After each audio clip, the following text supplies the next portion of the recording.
Mhm.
Okay, welcome.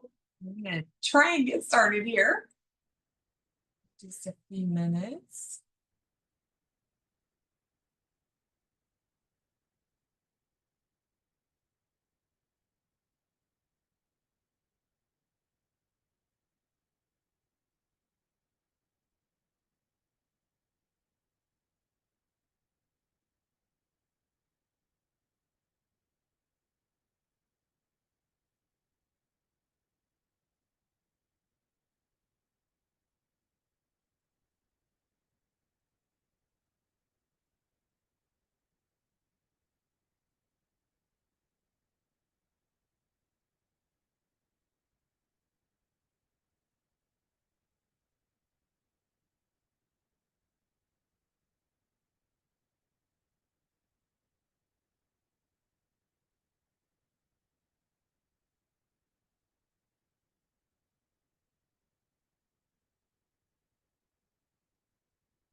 Hello, welcome. Welcome, ladies. Hello and welcome, ladies. We are here today to talk about why you need protein in perimenopause. And I am so excited you're here. If you are a woman 35, 40, and beyond, this is for you. If you are doing all the right things, you are drinking water, you're eating healthy, you're moving your body, your lab results are normal, yet still waking up exhausted, bloated, foggy, stuck. Does this sound like you? Well, that's because the experts are wrong, especially when it comes to protein for women over 35 and beyond. And so that's our topic for today, and that's what we're going to be talking about.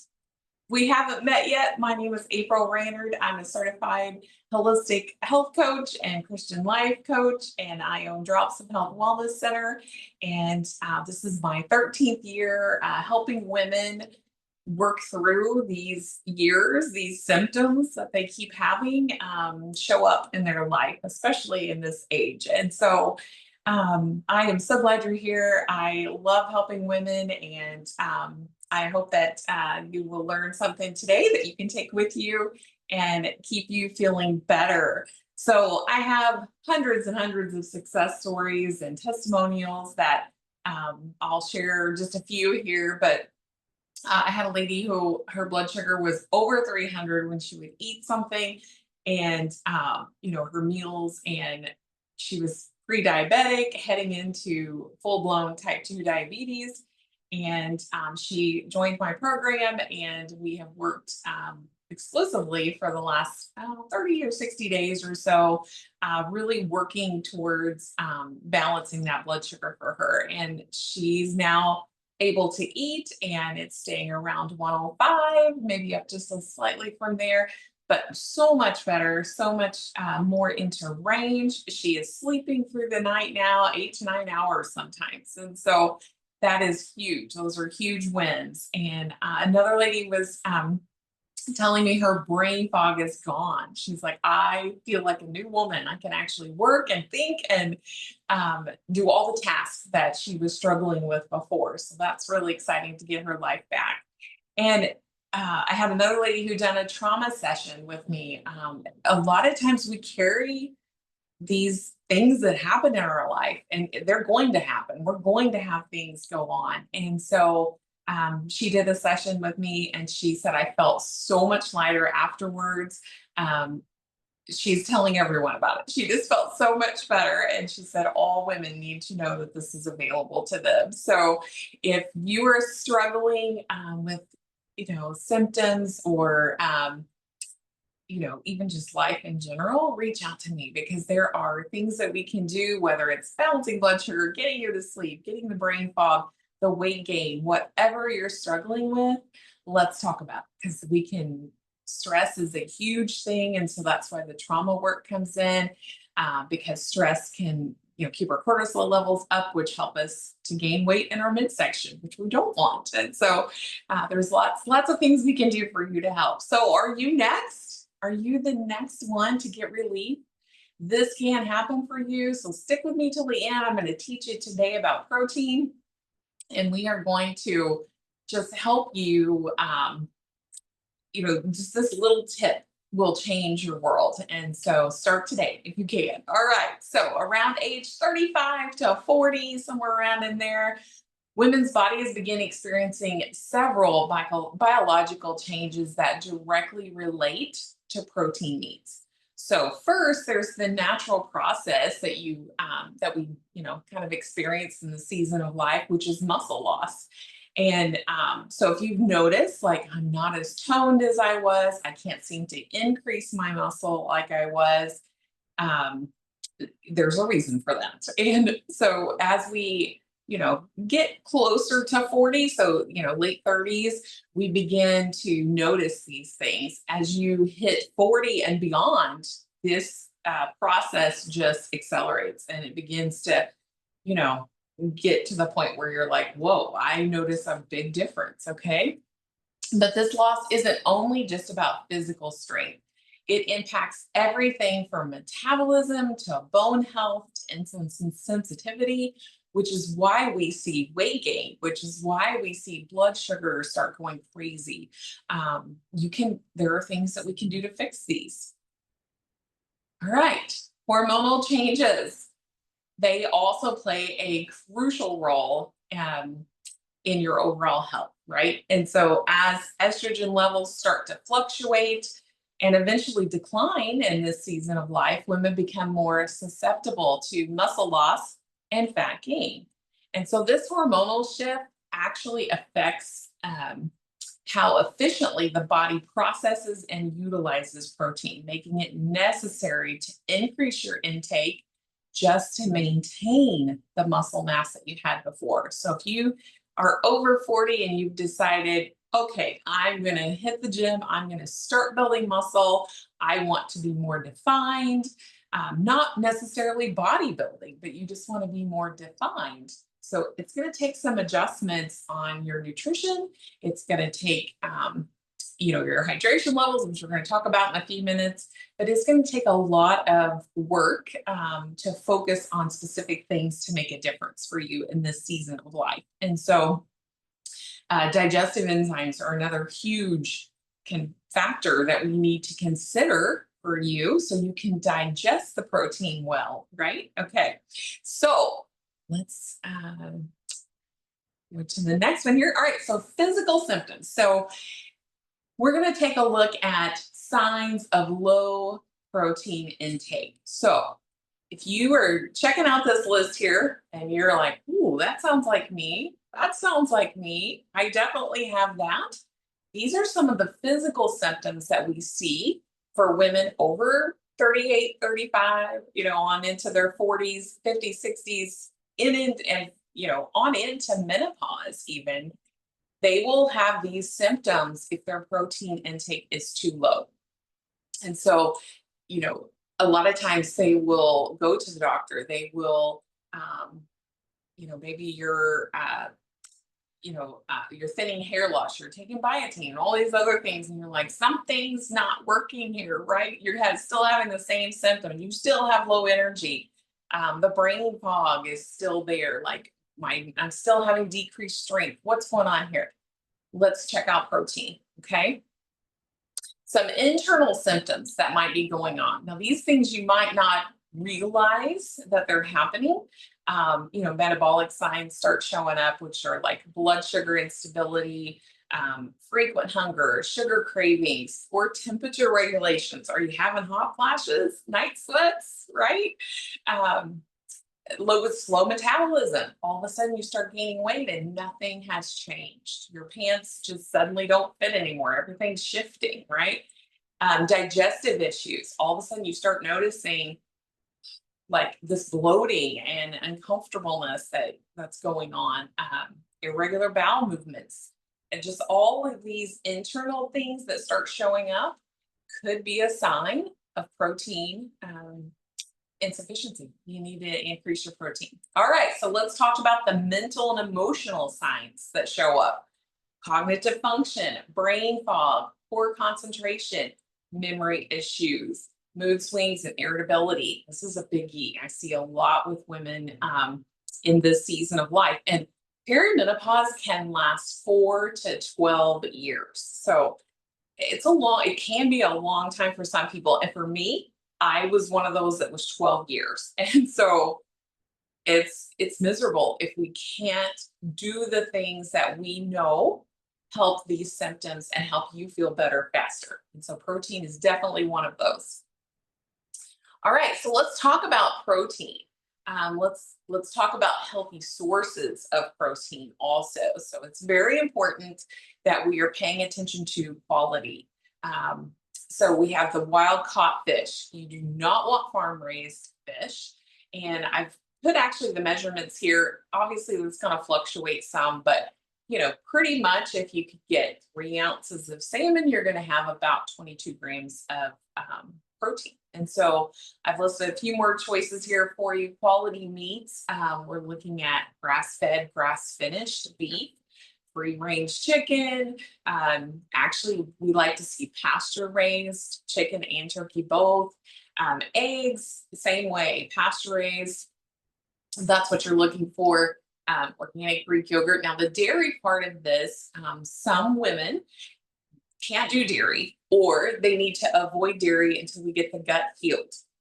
And gut health is a whole separate issue that we have done a class on that as well. So go back and look at that in the guide section, or let me know if you need a copy of the replay. I'll send it to you. But so definitely dairy can pose a problem. It can cause inflammation. So a lot of times we stay away from dairy, but if your gut is healed, you don't have an issue with inflammation, especially coming from dairy, these could be some choices for you. So I have those in just in case.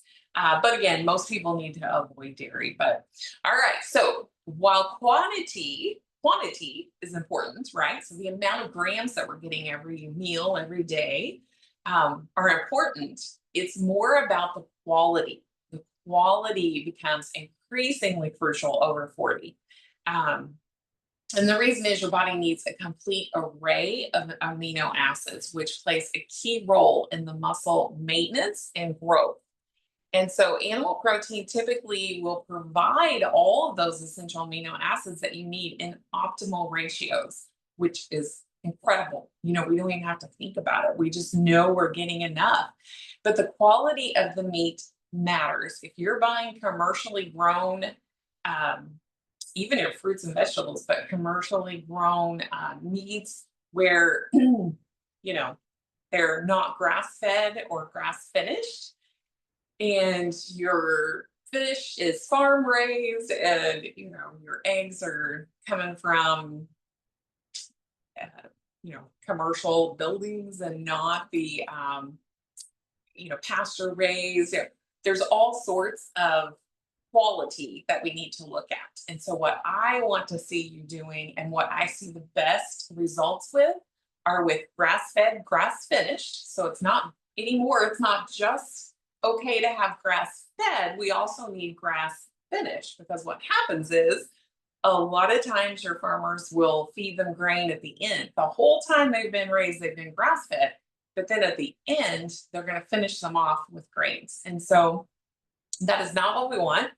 They do that to boost the weight at the end before they go to market or go to the butcher. And so that's not what we want. We want grass fed, grass finished. And so then your wild caught fish, you want it to say wild caught. You want it to be caught in its, you don't want it farm raised. They have a lot of, there's just a lot of issues with that. It ends up coming back to our health. And so organic pasture raised eggs, nowadays we need to even watch and make sure that the eggs are soy free, because a lot of the eggs that we buy have been from chickens that have been fed soy feed. And so that is also a problem. And so there's so many things. And so we just, got to take it one step at a time, right? All right. So we do have some plant-based options for proteins. These should not be your main source of protein. And this is a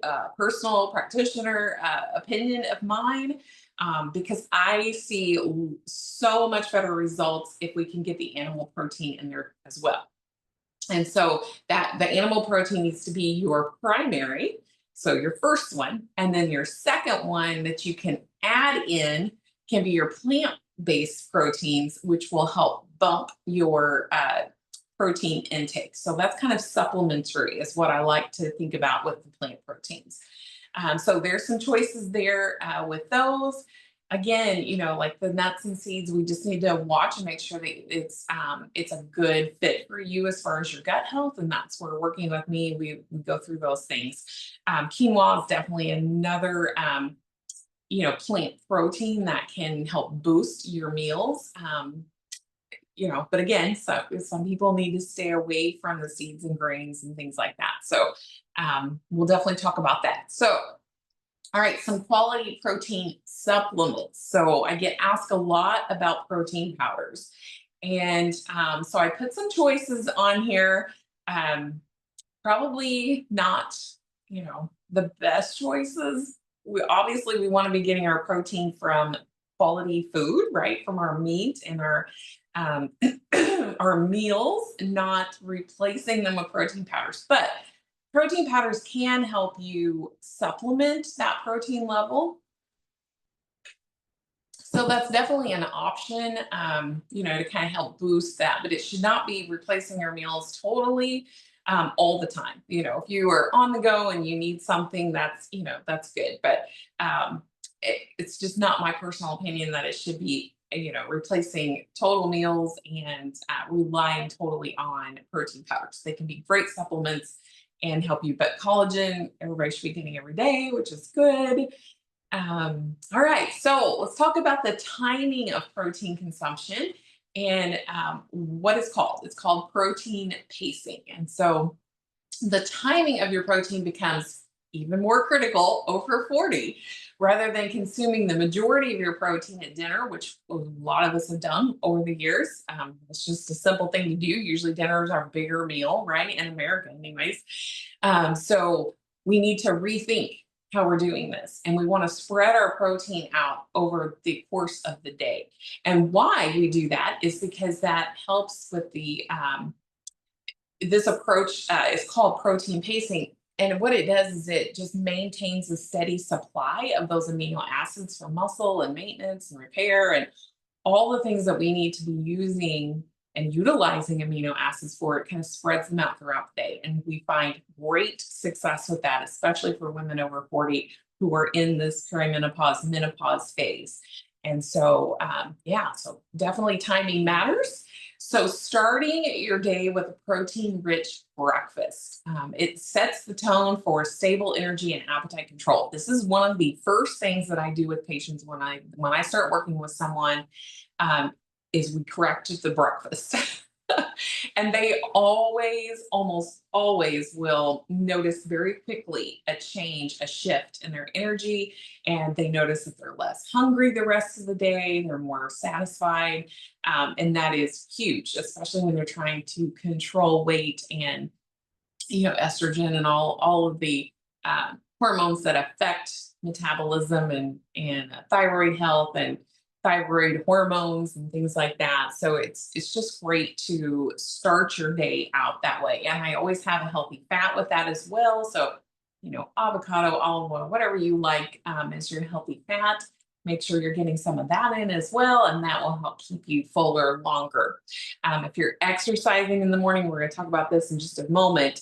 Just make sure you're getting some extra protein after your exercise as well. So, or any movement that you're doing. So, all right, so we want to aim to include some protein at each meal.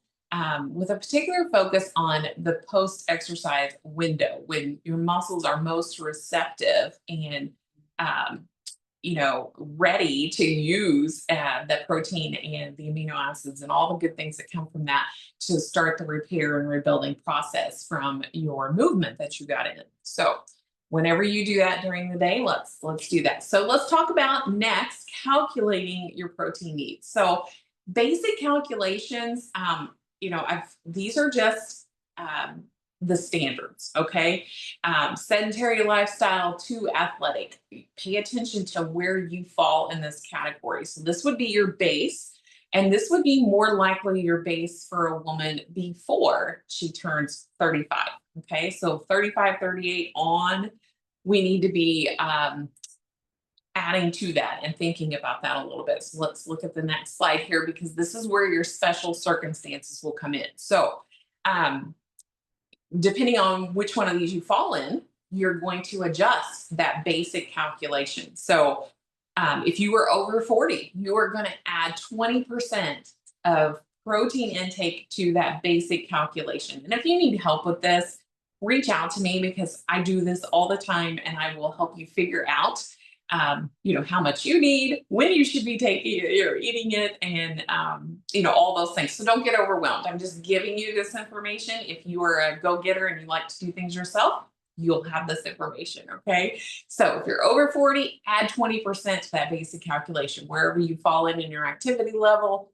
just add 20% to that. If you are trying to lose weight and that's your goal, that's your weight loss goal is to get some weight down, then you want to be around this category most generally. We're going to talk about weight in just a moment and we're going to adjust that a little bit. But strength training, if you are actually wanting to build a muscle and definition and just strengthen the body, then you're going to want more protein. Okay. And then injury recovery. This is something that people overlook a lot of times. If you are injured, and this goes for, teenagers, young adults, playing pickleball, whatever, you should get injured. If you're injured, you need to be increasing your protein as well and try to get, between 2 and 2.5. Okay. So let's talk about a quick reference guide here. So by weight range, and this is specifically for active women over 40, because I want you to be, if you're over 40, you need to be active. You need to be moving, even if it's just a short walk, even if it's just 5 minutes or 10 minutes, start there and then work up from there. The last training I did, we talked about steps. A good question come in, and 10,000 steps, that seems to be the norm that people recommend. And that's great, but it doesn't work well for everyone. Some people need to be between 6 and 8,000 because they're overstressing their body if they're trying to get to that 10,000, right?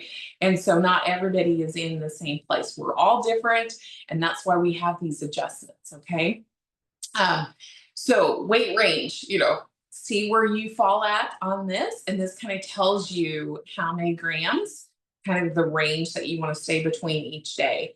And yeah, so it's just a quick reference guide. Obviously, it's, reach out if you need help with that, figuring out what that's good for you. All right, so optimal timing. And this is so important because if you get too much protein at once, you really can't absorb it well as if you had spaced it out. And so that's why I usually recommend breakfast needs to be 25 to 30 plus. So, and I put the plus on there because if your weight's a little higher, if you're strength training, if you're very active, there's different reasons why you would need more protein. If your weight's a little higher and, than the average, then, you probably need a little more protein. So I'm just giving you that adjustment there. So lunch, dinner, and then your post-workout protein intake. Now, sometimes, people will use the protein shakes after a post-workout, and that's okay as long as it's clean and it has amino acids in it. Like make sure that it's a good protein shake. And if you need some recommendations for any of this, reach out to me. I'm happy to help you and happy to give you some recommendations, some suggestions for that. But yeah, and the minimum every meal needs to be 25 for most all women over 40. Okay, very important.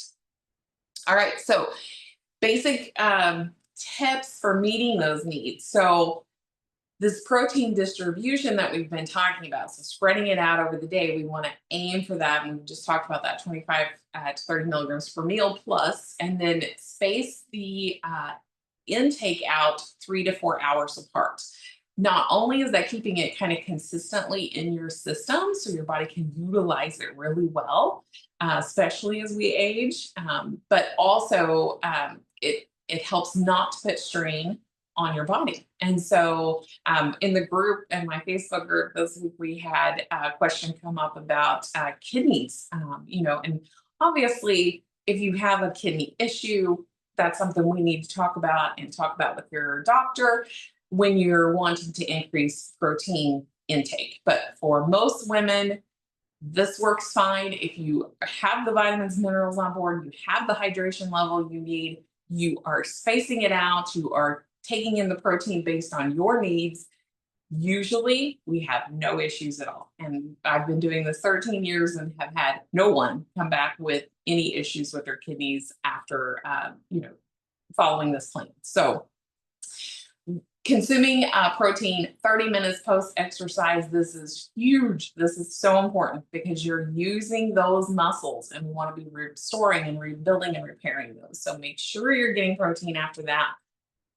And special considerations. So did you know stress can change the amount of protein that your body needs? And it does. So can hormonal changes, which is why this happens, 35 on, even into menopause, these hormonal changes, these shifts that you're going through, we need to be adding more protein, or you have the ability to add more protein on. And, again, we're checking symptoms, we're checking how you feel. And so we'll vary that. And so that's why it's always good to work with somebody whenever you're trying to find a good fit for you. So intense exercise. If you're doing intense exercise, we need to be bumping that protein up. Recovery period. So if you've had an injury and you're recovering, that time that you're recovering, we need a little more protein in there. During illness, which is crazy. So if you get a cold, a flu, I don't know, whatever's going around, right? Add some extra protein in there. Your body will thank you. It's doing a lot of work. All right. Okay. So we kind of hit on this a little bit already, but hydration also plays a crucial role in protein absorption and utilization, especially after 40. We need to be paying attention to this. So adequate water intake helps your body process protein efficiently and supports those kidneys and handling the protein metabolism. And so that's why it's so important. You can avoid all of these issues that a lot of people are worried about because they're not doing it properly. And that's what is so aggravating because the experts out here are not fully educating people, and especially women. And so That's why I'm here. That's why we're doing this. All right. So this becomes really important as we age, and thirst signals may become less reliable. Um, because we've got this whole blood sugar thing going, right? And so that affects our thirst. And so we're just not going to rely on that. We are going to set an amount, and I usually recommend half your body weight in ounces of water. But this water needs to be clean, filtered water, fluoride free is super important. We'll talk about quality of water in a different lesson, but definitely make sure that you are paying attention to that, to your quality of water as well. Okay, protein doesn't work in isolation. Other nutrients play a huge role in supporting how effectively your body uses protein. So, just for example, vitamin D is essential for muscle function and protein synthesis, yet, a lot of women over 40 are very deficient in vitamin D. Um, an easy, very inexpensive way to find out is to just do a blood test. Ask your doctor. You can even order it yourself. Let me know if you need to know how to do that. But you can test your vitamin D levels. A lot of women are low. And unfortunately, they'll get the labs. And this is the other frustrating thing, too, because you'll get the labs and you'll be within range. And you think, oh, I'm great. The in range can be as low as sometimes 25 or 30. Well, women need to be over 65 on their vitamin D levels. And, but similarly important is their magnesium levels and their B vitamins and their zinc, because all of these play a role in this vitamin D working properly, especially magnesium. That is the big one. That you have to have a good magnesium level to be able to utilize the vitamin D and to keep it from, keep it doing what it's supposed to be doing. And so vitamin D, that's a whole other topic as well. But we want to be paying attention to these because they play in, these other vitamins and minerals play an important role in your metabolism and muscle health. So if you're eating enough protein and you feel like you're digesting it well, you're drinking enough water, but yet it still doesn't seem to be working, let's talk about your vitamins and minerals. Okay. We can do some simple things to test. I do biofeedback scans, which tell us exactly what vitamins and minerals your body needs. We do the HTMA testing, which actually will give us like a 3-month history using the hair testing. That is amazing for telling us what vitamins and minerals your body is deficient in and what you have too much of. And so, excellent ways that we can test and not guess. That's always a good policy. And so, so let's talk about those things if you need them. All right. So improved energy levels, better mood stability, enhanced mental clarity. These are some of the most exciting things that you can get from having adequate protein in your diet. And it's also not just about your it it's more about the neurotransmitter, the protein's role in your neurotransmitter production and your blood sugar regulation. And so that's why we have all these great benefits from doing this, because of protein's role in these things. And so, like, your neurotransmitter production, your blood sugar regulation, and so all of these things are happening because we're doing what we need to be doing, and that's intaking protein. All right, so amino acids in protein are crucial building blocks for the chemicals that regulate mood and motivation. So ensuring adequate protein intake helps maintain emotional well-being during these hormonal fluctuations that are so common in this stage of life. And so do you feel like you're going a little crazy, or you're sometimes fly off the handle for no reason? You're like, what is wrong with me? Okay. We may need to be looking at some amino acids that you might be needing, your body might be needing, and we can get those. A lot of times, beef is a great way to get that. Again, it has to be the good quality beef, right? So make sure that you're doing, you're paying attention to the quality as well. All right. So we have some action steps that we need to be taking. Taking action is so important. We can't just sit back and say, well, I'm going to have to live with whatever symptom I'm struggling with, or it's just part of aging. No, it's not. You do not have to suffer. You do not have to live this way. It is in your power to change. And so understanding the importance of protein is just the first step and just one of many steps that we need to be paying attention to. So taking action is what creates change. When you are have had enough and you're like, I want this fixed, I want to feel better, consider scheduling your free midlife strategy call to create a personalized protein plan that takes into account your individual needs, preferences, and lifestyles. And this call it is not a sales call. I always want to say that because I get a lot of people that like, oh, you just want to sell me something. No, that is not what this call is about. I'm going to suggest things that you need that I feel would be a good fit for you. Absolutely. We are going to talk about those things. But that is not the point of this call. The point of this call is to assess your current situation, your symptoms, what your goals are.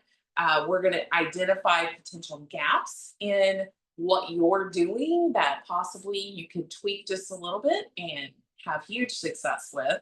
We're going to create practical strategies for relief of those symptoms. So, whatever you're struggling with, you do not have to struggle anymore. Reach out to me. We will figure out a way to get some movement, get some change for you. That's going to help you feel better. We can use this time to address any concern or challenges that you have. And can also develop a sustainable plan for your success and talk about all the options that are available to you to get you feeling better quickly. A lot of times it's just a little one or two things that I will hear from you that you're struggling with, and I'm like, oh, I know how to fix that. We can fix that so easily. So don't suffer. Let's do this. I will put the link in the description in the comments about how to reach out to me, how to schedule that. If you just have questions you want to talk about, or ideas, you want to throw some ideas at, will this work? Will that, here's what I've been doing. Am I doing it right? Whatever that is, it is time for you to take control of your health because you are worth it. You do not have to suffer. You can get past this. This season in life, we want you to enjoy it. This is your second half. This is the best part of your life. And so we don't want you to be miserable and be suffering through that. I will walk alongside you every step of the way. That is what I'm here for. So if that is you, hop down into the description and get the links. And I hope to talk to you soon. And I would love to hear about your journey and where you're at, how far you've come. If you have success stories of things that's worked for you, I would love to hear those too. So I will see you all soon. Thanks for joining us. Bye.